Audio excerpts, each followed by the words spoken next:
Hello and welcome to the Coaching Crowd podcast with me, Zoe Hawkins, and my friend and co-host Jo Wheatley. Welcome, everybody. Today we're talking to you about the complexities of team coaching. And there's quite a lot to say about this subject. Some of you might already be working with teams and facing some of the challenges that can come with that work. And some of you might be thinking about team coaching. And this often comes up. Maybe you've been coaching executives and they've really enjoyed the coaching with you. And like, would you be able to come in and do some stuff with my team? And in that moment, you start to think, can I do that? What would I need to know? What are my gaps in knowledge? So we're going to talk about some of our experiences today and hope you enjoy the conversation.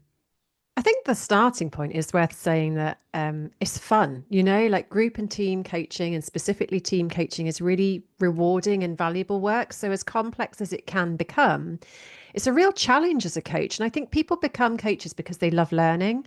And if you love learning in live environments, on the job learning, if you like, the space that you come together with teams, it is complex and it is multi-layered, and you learn so much as a coach from getting involved in team coaching. So whilst we're going to share with you a number of complexities to it today, it's done in the spirit of, isn't that wonderful?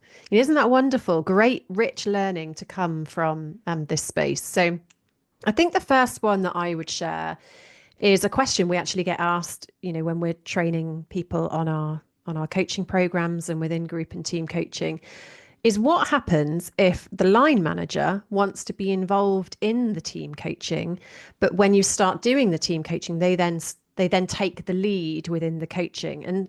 And this is a really common thing when you're working with a team, and there's no right or wrong rule about whether the team leader should or shouldn't be in the coaching space and what role they should and shouldn't play. I think what's interesting is acknowledging that there will be a dynamic that is shaped by having the team manager as part of the team coaching. And you never know what that dynamic is going to, how that dynamic is going to unfold. What would you say about this one, Jo? I think often the manager will say less because they're so concerned about overly influencing the discussions in the room and wanting everybody to feel comfortable to be able to make the most of the experience. And so the conversations that you have with individual team members before you ever get into the space together as a team are absolutely critical. And it's really important not to ignore the fact that there are obvious dynamics that occur through virtue of the job titles that people happen to hold at that particular time. So it's delicate, thoughtful, considered conversations in advance of the team coaching in terms of everybody being there together starting. So team coaching starts a long time before you ever all are together in one room. Mm.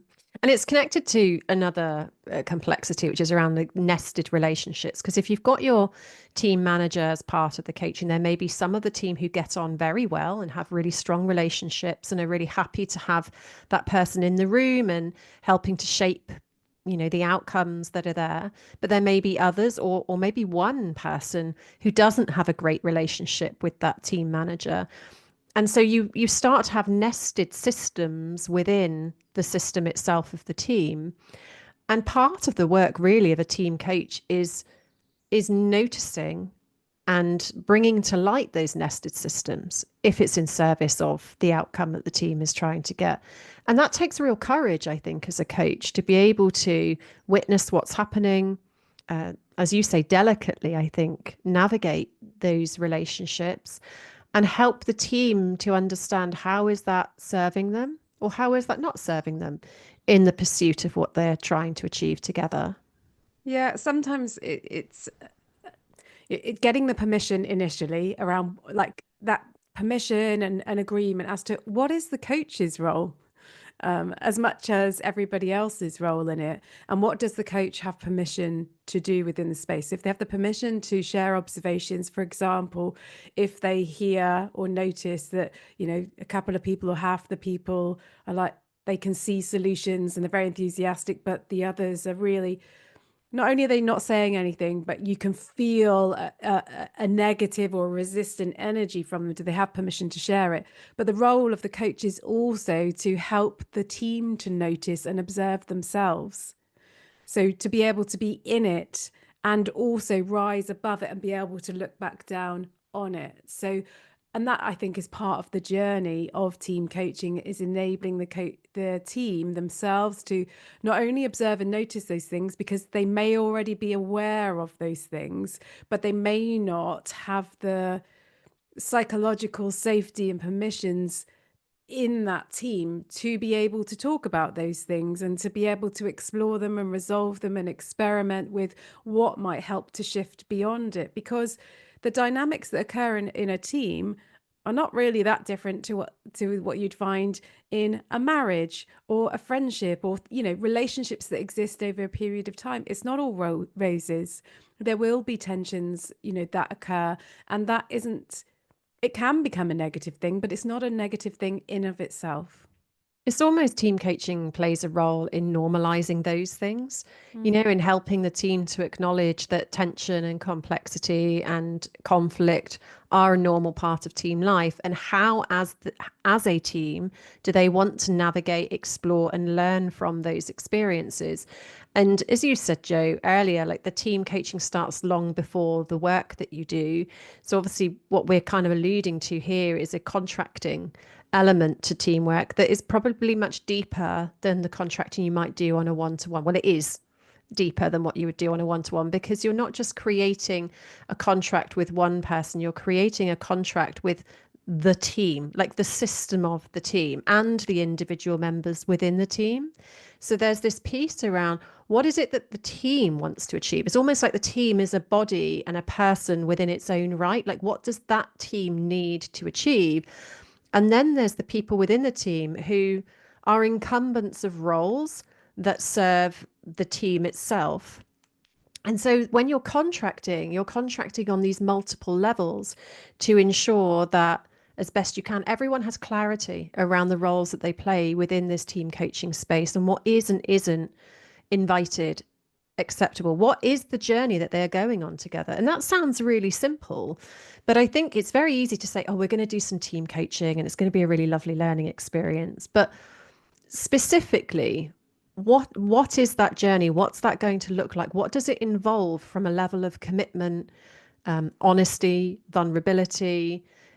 What are you willing to contribute in order to make this a success? And the challenge I think that you have here is that some people may not be up for it. Some people may not be ready or willing or able, or just not on board with the need for it, the purpose for it. And that's a challenge, I think, as a coach that you need to work with.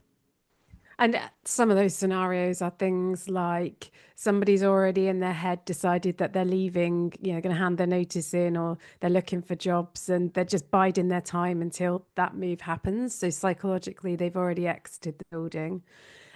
You might have somebody that has been with the organization for a very long time and they've seen team coaching being brought in every 5 years, because the organization tends to go through this cycle and they're actually just a bit fatigued. It's not that they don't believe in team coaching or like it or enjoy it, but they feel cynical about the cycles, I guess, that happen within the organization. So they'll kind of go along with it, but they feel a bit exhausted by it all. You could have people, if it's an organization where there's a lot of restructures, or everybody knows that turnover's down, profits down, there's question marks about different things, where everybody's feeling a bit unsettled and they're wondering, like, is this really the priority right now? And so energetically they don't want to fully commit to it because they're sort of, their warning system is alerted. And they don't want to give too much in that sense. They're just a few examples of things that can happen within teams and organizations, and are happening all the time, because organizations are constantly evolving, teams are constantly evolving. You also need to think about the boundaries of the team, because who actually is in this team? You can find within team coaching that make great progress, the team are excited, they're kind of churning through stuff that they've been stuck with for a while, but in this environment and with the coach there, they're making great progress, and then they hit a point at which they're like, well, this now depends on these other people, that everybody's like, well, that's outside of the team, that's not us, we can only do this bit. But if you think about a matrix organization, you might not have somebody that is technically in the team. When I say technically, that could mean lots of different things. Maybe they're not line managed by the same person, but actually, thematically or technically they're in another team. It becomes a bit more complicated. And so it might be that people that aren't traditionally in that team actually are part of that team, and it doesn't make sense to do the work, depending on what the objective is for the team coaching, without them included either in all of it or maybe in part of it. So that's something to be really aware of in those initial conversations that you have. You're talking there about who's in the team in terms of the present bodies, if you like, in the organization. And I think, the fascinating part or the complexity is that there will also be shadows and ghosts, of people who have been in the team who are still influencing the team. So, a classic example of this may be a previous manager, who the team adored, loved, got on really well with, and perhaps there was this period of time where the team were like really in their prime, in terms of perhaps it was sales were going really well or the relationships were super strong. But over the course of, I don't know, a couple of years, some people have left and moved on. Perhaps that manager's left and taken a couple of people with them, but left others behind. And you will hear in teams the stories of the past and, oh, well, Bob used to do it this way, or that's not how we used to do it, and it worked really well this way. And sometimes you need to honor and bring out the voices of those who are in the team but aren't a body, aren't a present person, and working with those shadows and those ghosts in order to be able to move forward. And I think here what we're really talking about is there's an element of grieving that some teams may need to go through, particularly in those situations where they reflect back on, the heyday or when everything was going really well. They went through the norming, the forming, the performing, the storming, and all of that. And now they've kind of gone through the piece where they've been performing really well, and then they're back at the beginning again. And you've talked about exhaustion, and sometimes you linger on to the past because you haven't necessarily got the energy to go through all of that again. So those sort of dynamics throw up really interesting scenarios for coaches working with teams and for the teams themselves around what they want to do with that. Yeah, what's their attitude to change? What's their attitude to risk? Those kind of things. You will also, as a coach, team coach, face situations in team coaching where you'll have people say, "Oh, I trained as a coach. Why are we doing this? I thought maybe we'd be doing this thing over here because I've seen that work really well in teams. And when I coached a team, I did that. And as a team coach, you might then be thinking, particularly if it's your first team coaching piece of work and you think you're really prepped and you've thought about all these different things, but you haven't thought about this. And there you are in the room, you've got an audience of other people in the team, and you're thinking, how do I respond to this? And it's fantastic that coaching has proliferated so many different roles. There's not only coaches that are trained as coaches, because we know these skills are so important generally. And it's important to be able to reflect in the moment about how you respond to that. And you're in those micro moments, you're thinking about the reason that that person is sharing that. What's their intention? How have you planned the day from a time perspective? Have you got time to go off? Is this about positioning and, gesturing from the other person? Is it genuine curiosity? Is it an opportunity to draw on their experience? And is that going to help the dynamics of the team? Is it worth inquiring, the other experience that people have of coaching? And I would say, yes, that's a really important part of those pre-conversations, helping to really orientate people to team coaching. And there can be a lot of anxiety, I think, from participants when it comes to team coaching. It can be really exposing obviously you have different numbers of people depending on the size of the team, and you may have one or two team coaches depending on the size of the team. And people go into that and they're not sure to what extent they're going to be exposed as an individual, how much of a light is going to be shone on them. And some people are very, very uncomfortable, or can be very, very uncomfortable in any group set or team setting, let alone when it's, you've got a, if you like, an expert in the room that is witnessing things. So there can be higher degrees of anxiety in a team coach environment than there might be in a one-to-one coaching environment. So you need to think as a coach, how are you going to be mindful of that, the emotional experiences of the individuals and the collective? Well, and of course, there's the relationship they have with you as the coach. And there may be some people who are loving what you're doing, and others, maybe it's because of that anxiety or otherwise, may actually be resistant and project that onto you as the coach, as in they don't like you or what it is you are there doing to the team.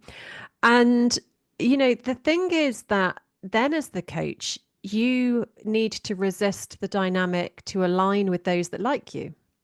So it's not really just the dynamics in the team that you're managing, but you're managing your own dynamics with the relationships that you're building, because I think it's really easy to other people in team coaching. So those that aren't on board, or those that aren't contributing, or those that are resistant, or those that are critical, whatever it might be, it's very easy to other them as they are in the wrong. And the people who like you and the people who are like dancing to the tune of team coaching are the ones that are doing team coaching well and doing it right. And of course, all of this is normal, and all of this is um, easy to see why it happens. And a lot of it will be unconscious. And of course, you would never, as a coach, want to other people, but it happens. And so when you're a team coach, you almost need to be more resistant to those silent invitations. Maybe it's unconscious bias, maybe it's just the psychodynamics that are happening in the team, and be like hyper aware of those dynamics, be able to take that helicopter view of yourself as well as taking the helicopter view of the team. And I think that's why, when you're moving into the team coaching space, it's great to have some training behind you to give you some pointers, some tips, some resources, and some tools to be able to support you within navigating team dynamics and complexities. I'm also thinking about that scenario where you might actually fall in love with the team. So you might be working with this team and you've been working on your own as a coach for a while, and part of you really misses being part of a team, in a corporate environment or whatever environment you were in. So you're happy to be a coach and doing what you're doing, but you miss that kind of socialized bit of it. And if you're working with a high performing team and it's just a joy to work with all of the intricacies of it, and a part of you wants to be part of that team, and you kind of can get seduced into that, and the risk there is you start to fall out of the role. Now your role can evolve rather with the team, and not saying that it's wrong. It's purely just saying it's another lens of things that can occur in those psychodynamics. And so for us all as coaches, it's bringing that curiosity to what we do, and we talk about leaning in and leaning out, and maybe your role as that team coach is to your role is going to evolve, and there are times when you need to be right out of that conversation and really almost not be in the room, and you will sense that, you will feel it when the team are doing the work. You've done your bit, they're doing their stuff, and tiny little contributions that can make the difference. You might also have a team where you've got people in it who they then are like, oh, I'd really love to train as a coach. Can you coach me? Now, you may have been the coach for the manager. And, there's often debates in the coaching world around whether that is ethical or not. But they're things for you to think about. And as the coach, it obviously is really important to have supervision around the work that you do as a team coach, and having somebody that is experienced in team coaching to be able to support you in that way, because it will give you an extra lens on it. There's a lot more to debrief on after a team coaching experience than there is in a one-to-one scenario, because there is so much more complexity in it, which can make it more thrilling, more exciting, for you. It can, knowing that the impact of team coaching can be felt at quite a distance from the kind of the original involvement. There's a real responsibility, and of course you want to get it, you want not get it right, but you as right as you can get it. You want it to be a worthwhile experience, and there are going to be points during a team coaching relationship where it feels really uncertain, where you're having to make judgment calls, and you're acting from positive intent ultimately, because you don't know how anything is going to land, like we never really do in coaching. But you need to be able to draw from and make informed choices based on as much information and depth of knowledge and insight as you possibly can. I think in summary, what we would say about team coaching is that it's perfectly messy. There's no one way to do it, and there's no right way to do it. There are these complexities that at some point you'll need to navigate. Some teams will probably have them all, and some teams will have none. And you won't really know what team you're getting until you're there doing the pre-contracting and the orientation. So, if you are fascinated by working with teams, you may even be a team leader yourself, and you want to pick up coaching skills on how to be even better. We are opening up access to our Foundations of Group and Team coaching course, where you can get access to our introductory module for free.